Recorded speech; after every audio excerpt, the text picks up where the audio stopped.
Okay, Barack Obama went on Stephen Colbert. Now, Stephen Colbert is there's been a slide of Stephen Colbert of epic proportions. Once there was Stephen Colbert was the truth-telling court jester who stood up to the press corps and all the politicians, including George Bush, and told them what's what.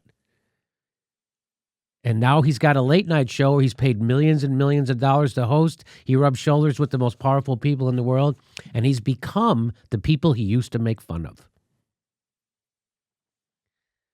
So here he is interviewing Barack Obama, and get ready. Well, President Obama, thank you so much for joining me today. It is wonderful to be here. Thank you for having me. Yeah, it's good to see you.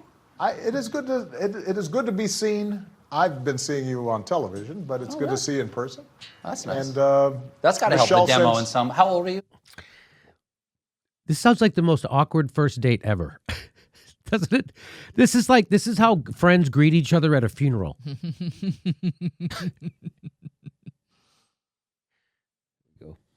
Are you between 18 and 54? I'm not the demographic you're looking for. Sorry, it doesn't count. It's too late. I apologize. It doesn't count. Michelle says, "Hey."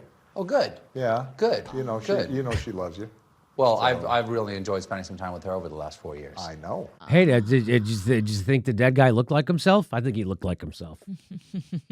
That's what people talk about at funerals. Did he look like himself? He looked like himself. And she adores you. She thinks the world of you. I think you're okay. Can we just take a moment? I want to talk. I just want to take a moment to drink you in for just a moment. Hey, Stephen Colbert, what's your biggest goal as a comedian? Well, I hope to someday be able to kiss the president's ass so hard I could tell you his blood type.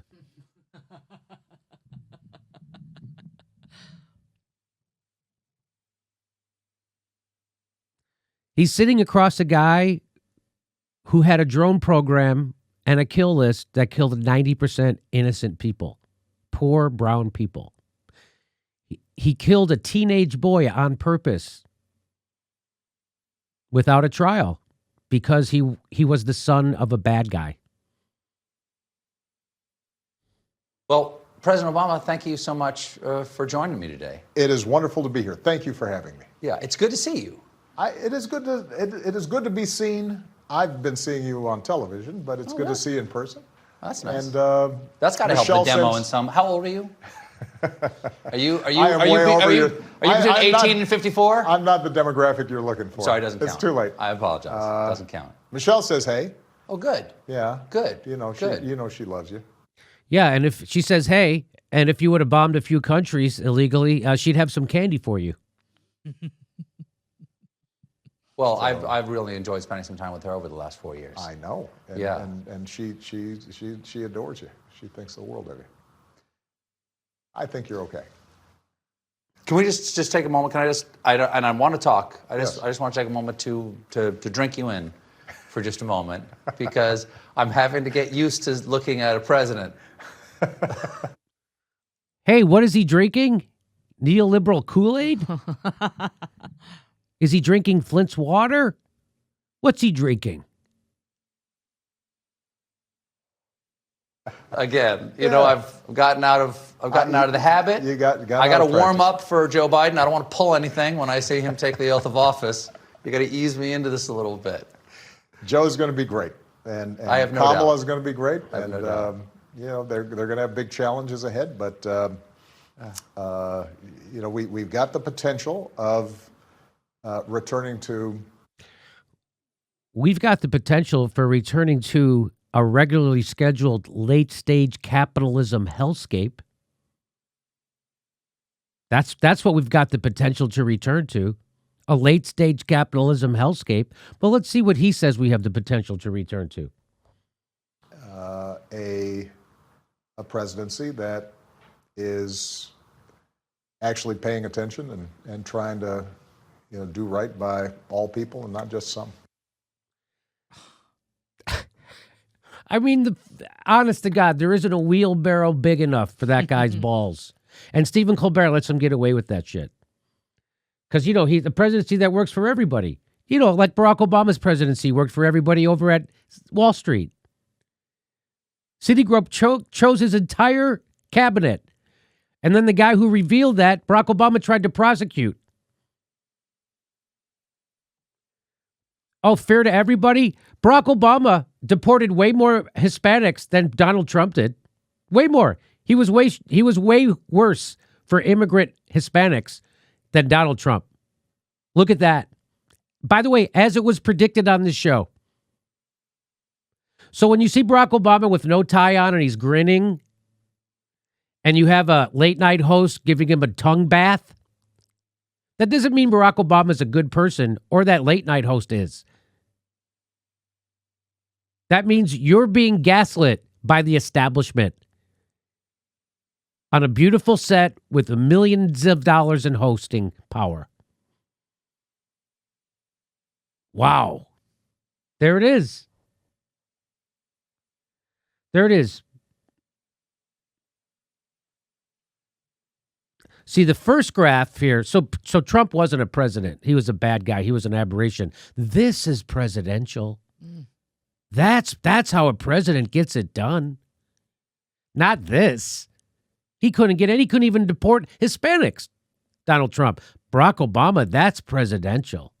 Look how many more Hispanics he deported. Look how many more children he separated. Look how many more immigrants he put in cages. Isn't that amazing? Isn't that amazing?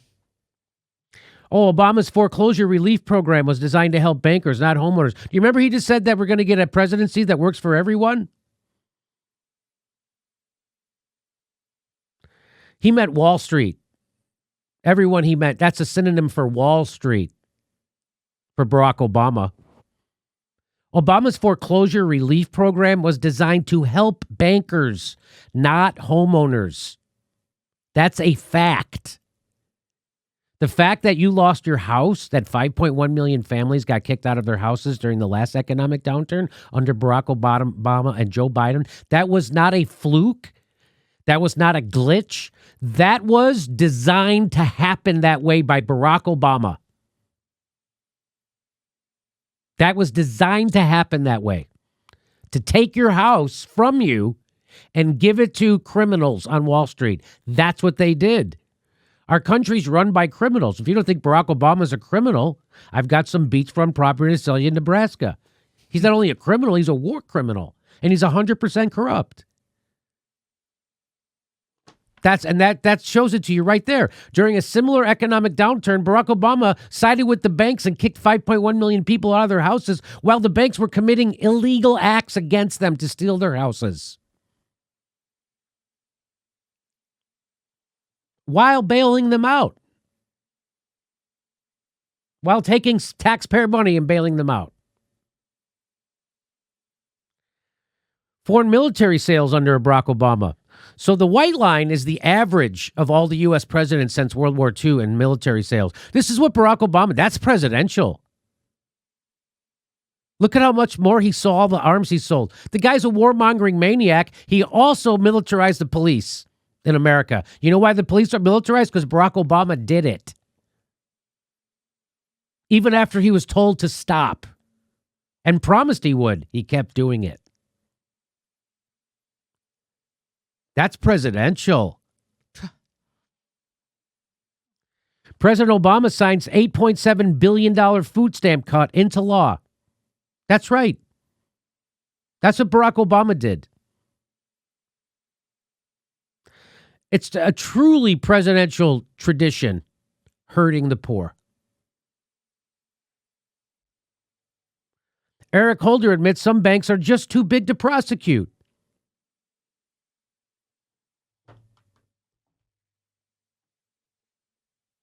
Obama's Justice Department grants final immunity to Bush's CIA torturers.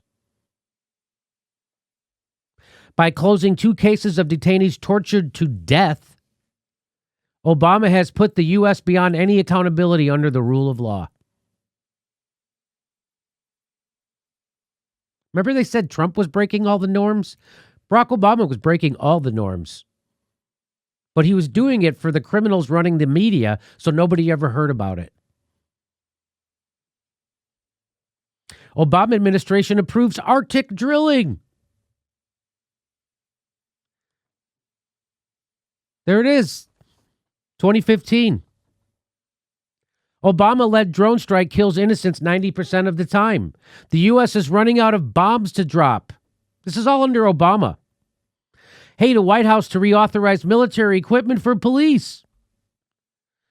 The demilitarization of police, which often act like an occupying force in communities, is a key demand of Black Lives Matter activists. But Obama keeps authorizing it.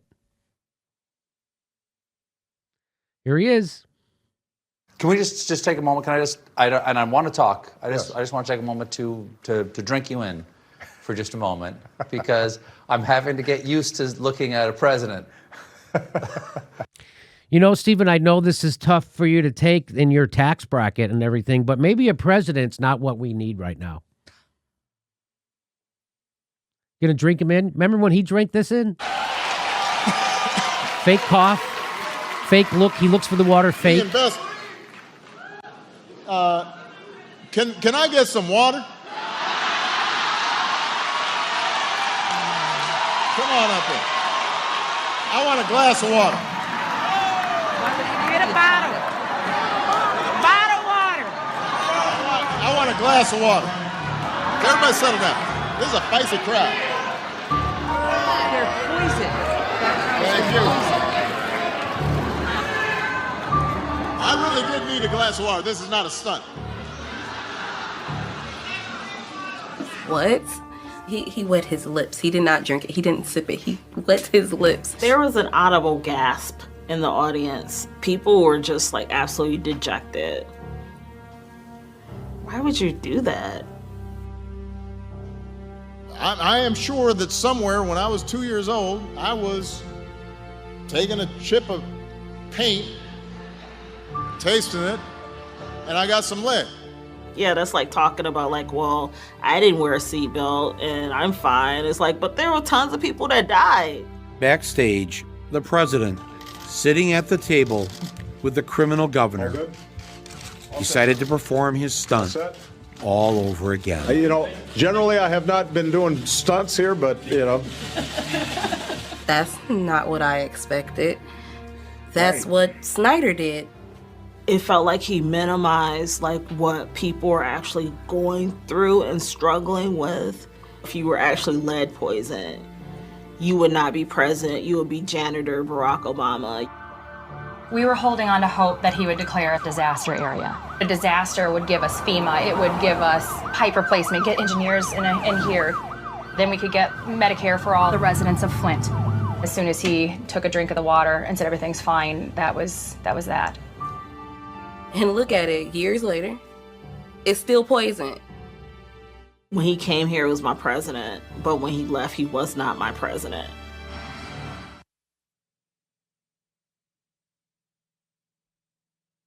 Can we just take a moment? Can I want to talk. I just want to take a moment to drink you in. I would just like to take a moment to ram the biggest fucking cock in the world right in his face.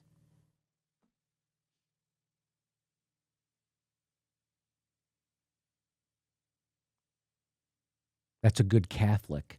He's a good Catholic. He teaches Sunday school. So now the biggest pieces of shit in the world are for sure Sunday school teachers. What a fucking waste of a life. What a waste of a life. To go from doing the best comedy show in the world to being the biggest ball washer of criminal establishment, war criminals, murderers. The guy who prosecuted journalists, the guy who left those people in Flint high and dry, the guy who kicked 5.1 million families out of their house, who opened the Arctic to drilling, who built those cages. I just want to drink you in. That's the kind of psychosis that happens when you're handed a network television show by Les Moonves and millions of dollars to go with it. More money than he can ever spend. That's what happens to you. That's a guy who used to play a character that made fun of this guy.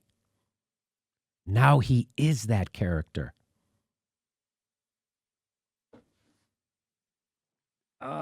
He became the character.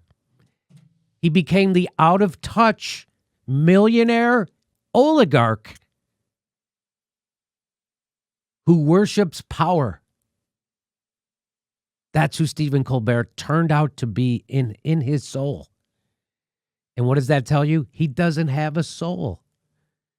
Stephen Colbert is a soulless, gutless, spineless fucking sucker of corporate cock like nobody's business.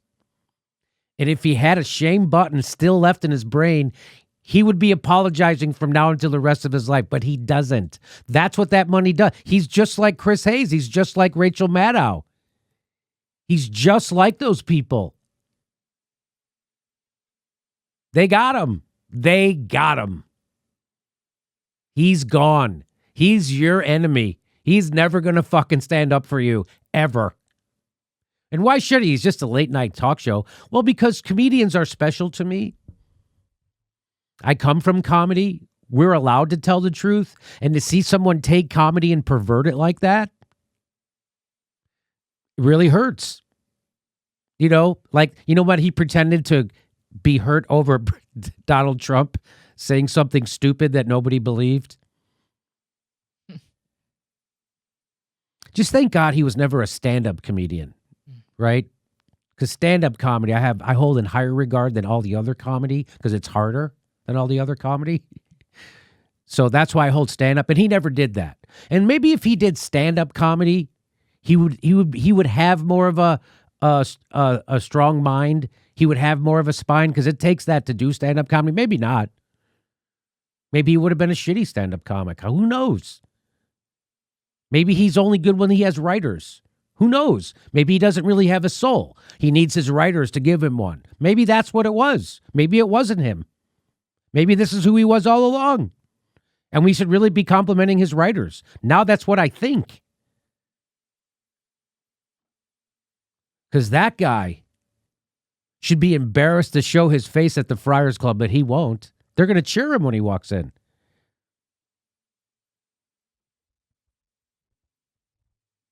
Wow. Wow. Hey, everybody, this is the part where I tell you where all our live shows are, but there aren't any. And then this is why I tell you to join our premium program and get extra content, but nobody's got a fucking job. So just enjoy the video.